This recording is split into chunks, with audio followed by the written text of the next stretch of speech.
Press conference करी है, क्या कुछ मकसद है इस प्रेस कॉन्फ्रेंस का? सबसे पहले तो मैं आप इतने सब पत्रकार भाई आए, यहाँ आने पर आपका बहुत बहुत हार्दिक स्वागत है, धन्यवाद है। जो आज प्रेस करने का जो तात्पर्य है, ये भारतीय जनता पार्टी के जो मुख्यमंत्री, इसको हम एक गरीबों का हितैषी और गरीबों की जो आवाज़ उठाने वाला मुख्यमंत्री भी कह सकते हैं, ऐसे मुख्यमंत्री श्री आदरणीय नायब सिंह सैनी जी, जिन्होंने परसों भारतीय जनता पार्टी का जो ओबीसी समाज का समरसता का जो प्रोग्राम था, उसमें ओबीसी समाज को देने वाली जो बहुत ही महत्वपूर्ण घोषणाएं की है, उन सब के लिए ही आज यहाँ पर प्रेस करने का ये उद्देश्य है, समझा। तो क्या घोषणा है? यानी सबसे बड़ी जो घोषणा की है मुख्यमंत्री ने, जो क्रीमी लेयर था, जो पहले 6 लाख रुपए था, जिसमें इंक्लूड जो सरकारी कर्मचारी थे उनकी तनख्वाह भी इंक्लूड थी, खेती की आय भी उसमें शामिल थी, वो सबको हटाकर इसको क्रीमी लेयर को 8 लाख रुपए कर दिया है। और अब उसमें कोई भी सरकारी कर्मचारी की तनख्वाह और खेती से जो आमदनी है उसकी आय है वो उसमें शामिल नहीं है।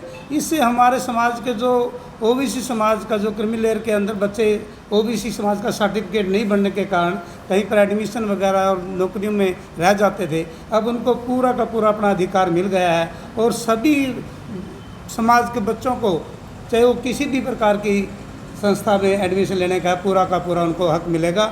मैं आदरणीय नायब सिंह सैनी जी का आप सबके माध्यम से बहुत बहुत धन्यवाद करना चाहता हूं और मैं आपके माध्यम से बताना चाहता हूं कि ये जो सरकार है, गरीब हितैषी सरकार है और पूरे गरीबों को हक दिलाने के लिए सरकार बनी है और आदरणीय नायब सिंह सैनी के नेतृत्व में जो गरीबों के हक के लिए काम किया जाए उसका कोई मुकाबला नहीं है। मैं आज इस चैनल का सबके चैनल के माध्यम से बताना चाहता हूँ, जो बाप बेटे की एंड कंपनी है, दीपेंद्र हुड्डा और भूपेंद्र हुड्डा, उन्होंने जो बैकवर्ड की जब नौकरियां आती थी हरियाणा सरकार की, जब बैकवर्ड के जो उसमें कार्यकर्ता बैकवर्ड का जो था कैंडिडेट, उसको अयोग्य घोषित करके उसको रद्दी में पेपर फेंक दिया जाता था और वो सीटें खाली रह जाती थी और वो अपने आदमियों को उसमें फिट कर लेते थे। अब जब से भारतीय जनता पार्टी की सरकार बनी है, गरीब से गरीब आदमी का, चाहे वो किसी भी समाज का है, उसका हक मिलता है, चाहे वो नौकरी में हो, चाहे किसी अन्य संस्था में जगह में हो। लोगों के अंदर ये भी चर्चा चली हुई कि मुख्यमंत्री जो मनोहर लाल थे पूर्व में और जो नायब सैनी जी ने पद संभाला है, इनमें अंतर है कि ये काम करने वाले एक मुख्यमंत्री है, तो ये भी बात नहीं, आदरणीय मनोहर लाल जी ने बहुत अच्छा काम किया। जो ये पॉलिसी बनाई है गरीबों के जो बच्चे बिना खर्चे और पर्चे के लगे हैं, आदरणीय माननीय मनोहर लाल जी की देन है। उन्हीं के रास्ते कदम पर चलते हुए, क्योंकि ये भारतीय जनता पार्टी की सरकार है, ये कांग्रेस की सरकार नहीं है, बापू बेटा एंड कंपनी की सरकार नहीं है। ये इस सरकार में भारतीय जनता पार्टी की अपनी नीतियाँ हैं, उसकी अपनी नीतियों के हिसाब से सरकार चलती है, उसकी पॉलिसी है, पॉलिसी के हिसाब से सरकार चलती है और वो कार्य करती है। इसमें मैं आपको जानकारी के लिए देना चाहता हूँ कि गरीब से गरीब घर के बच्चे HCS लगे हैं। हमारे पास द्रौदी गांव का लड़का है, जो उसका बाप बर्तनों की फेरी का काम करता था, इस सरकार में वो HCS भर्ती हुआ, SDM लगा। मेरे कसुन गांव में है कुमार की बेटी जो सब इंस्पेक्टर लगी, उसका बाप बर्तन बनाने का काम करता था। एक लोहार की बेटी सब इंस्पेक्टर काम करने, उसका बाप चिनाई का काम करता था। हराड़ा गांव है, उसका बाप एक लड़का सब इंस्पेक्टर लड़ा, उसका बाप वेल्डिंग का काम करता था। ऐसे ऐसे हजारों मैं आपके सामने प्रमाण दे सकता हूँ कि गरीब बच्चों को इस सरकार में बहुत बड़ी बड़ी नौकरी मिली है। जिस परिवार को ये सोच भी नहीं सकता था कि मेरे घर में सरकारी नौकरी आ जाएगी, उस घर में HCS बच्चे लगे हैं, वो भारतीय जनता पार्टी की नीतियों का ही परिणाम है। सुरेश जी, अभी मुख्यमंत्री जी ने सभी जो अधिकारी हैं, बड़े अधिकारी, आला अधिकारी, उनको आदेश दिया है कि आप समस्या जनता दरबार लगाएं, ताकि जो भी समस्याएं हैं परिवार पहचान पत्र को लेकर या अन्य जो भी समस्याएं हैं, उनसे जुड़ी समस्या को खत्म किया जाए, वहीं पर निपटारा करने का भी तरफ है। आप क्या समझते हैं कि कितना फायदा लोगों को होने वाला है? ये तो बहुत बड़ा सरलीकरण माननीय मुख्यमंत्री जी ने किया है, क्योंकि जो गरीब थे, जो थे, उनकी सुनवाई नहीं होती थी, अफसर अपनी मनमर्जी करने लगे थे। उन्होंने अफसरों को भी बाकायदा समझा दिया है कि भाई किसी गरीब का काम अगर नहीं होगा तो उसकी सुनवाई मैं करूंगा, ऐसा माननीय मुख्यमंत्री जी ने कहा है। और आप सबके सामने है, गरीब आदमियों के लिए मुख्यमंत्री ने अपने घर के दरवाजे खोल दिए हैं। किसी भी समय आप CM साहब के द्वार पे जाके अपनी समस्या रख सकते हैं और एक सिंपल एफिडेविट दे करके 10 रुपये का एक एफिडेविट दे करके आप, चाहे वो किसी भी प्रकार की आपकी आपत्ति है, उसको आप उसका निराकरण करवा सकते हैं। तो सर, ये भी सुनने में आ रहा था कि कांग्रेस पार्टी के लोग ये कह रहे थे कि ये मुख्यमंत्री जो बनाया है, इसलिए इसलिए बनाया है क्योंकि बैकवर्ड के वो जो वोट है उनको आकर्षित कर सके अपनी ओर, इसलिए ये इनको तोहफा दिया, लॉलीपॉप दिया गया, टीवी नहीं दी। ऐसा ये कांग्रेस पार्टी जैसा खुद है दूसरों के बारे में ऐसा सोचती है।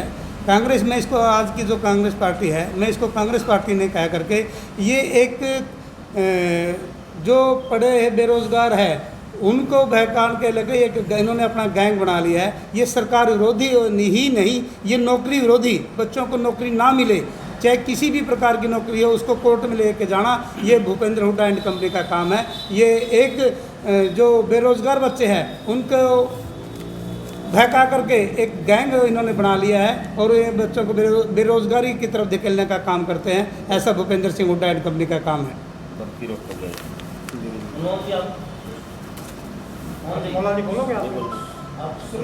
आरक्षण वाला था जी, वो 26% से 16% से 26%। हाँ, मैं आपको बताना चाहता हूँ कि भारतीय जनता पार्टी के माननीय बहुत ही यशस्वी यशस्वी मुख्यमंत्री आदरणीय नायब सैनी जी ने एक बहुत बड़ा काम किया है कि जो बीसी का पहले क्लास 1 और 2 में 15% आरक्षण था उसको बढ़ा करके पूरा 27% कर दिया गया है।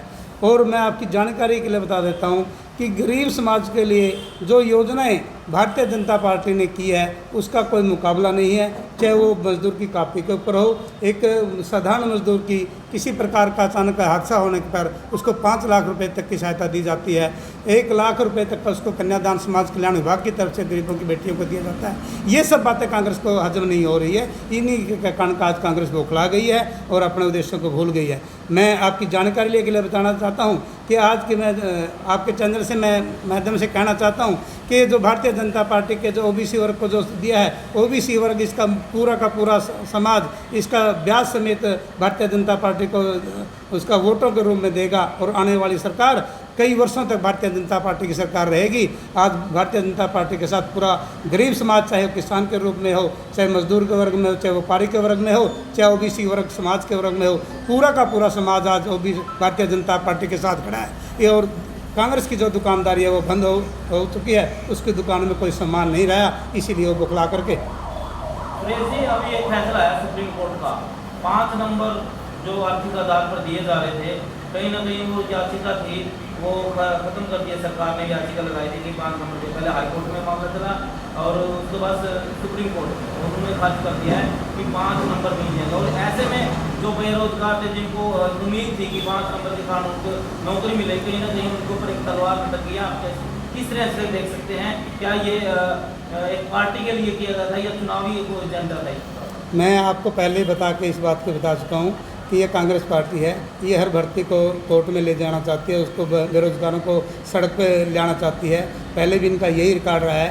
फिर भी माननीय मुख्यमंत्री जी ने कहा है कि सुप्रीम कोर्ट का फैसला हमें मंजूर है और जितने भी बच्चे नौकरी लेगा उनको किसी को हटने नहीं देंगे। सरकार उनको बना के रखेगी, चाहे सरकार को कोई भी पॉलिसी ला करके बने। मैं आपके सामने बात एक और बताना चाहता हूँ, क्योंकि जो ओबीसी के जो मुद्दे हैं, पहले कांग्रेस पार्टी ओबीसी समाज का यूज एंड थ्रो का इस्तेमाल करती थी, वो वोटों के लिए ओबीसी समाज का प्रयोग करती थी। परंतु भारतीय जनता पार्टी में ओबीसी समाज के लिए, गरीब समाज के लिए, वंचित समाज के लिए, अंत्योदय के लिए जितना कार्य किया जा रहा है आज तक किसी पार्टी ने नहीं किया। इसके विषय में हम पहले भी आदरणीय रामचंद्र जांगड़ा जी जब ओबीसी के प्रधान थे, उनके साथ मैं प्रधान था और वो जो चेयरमैन थे मैं उनके साथ डायरेक्टर था। हमने सीएम मनोहर लाल जी के साथ भी बहुत सी अपनी समस्याएं रखी थी और आदरणीय नायब सिंह सैनी जी ने उनको लागू किया, जो हमारी मांगें वो मंजूर की। और मैं पूरा जो आज ओबीसी का जो प्रदेश अध्यक्ष आदरणीय कर्णदेव कंबोज जी, उसकी टीम जो इस विषय के साथ हमारे साथ आगे जुड़ी, उन्होंने अपनी समस्याएँ रखी और आज माननीय मुख्यमंत्री जी ने उन सभी समस्याओं का एक झटके से जो निवारण किया, मैं उनका बहुत बहुत धन्यवाद करता हूँ। उनका हार्दिक इस मामले में बहुत बहुत स्वागत करता हूँ, धन्यवाद करता हूँ। और पूरे ओबीसी समाज की तरफ से मैं विश्वास दिलाना चाहता हूँ कि आज का जो पूरा ओबीसी समाज है सरकार के साथ खड़ा है और खड़ा रहेगा। धन्यवाद।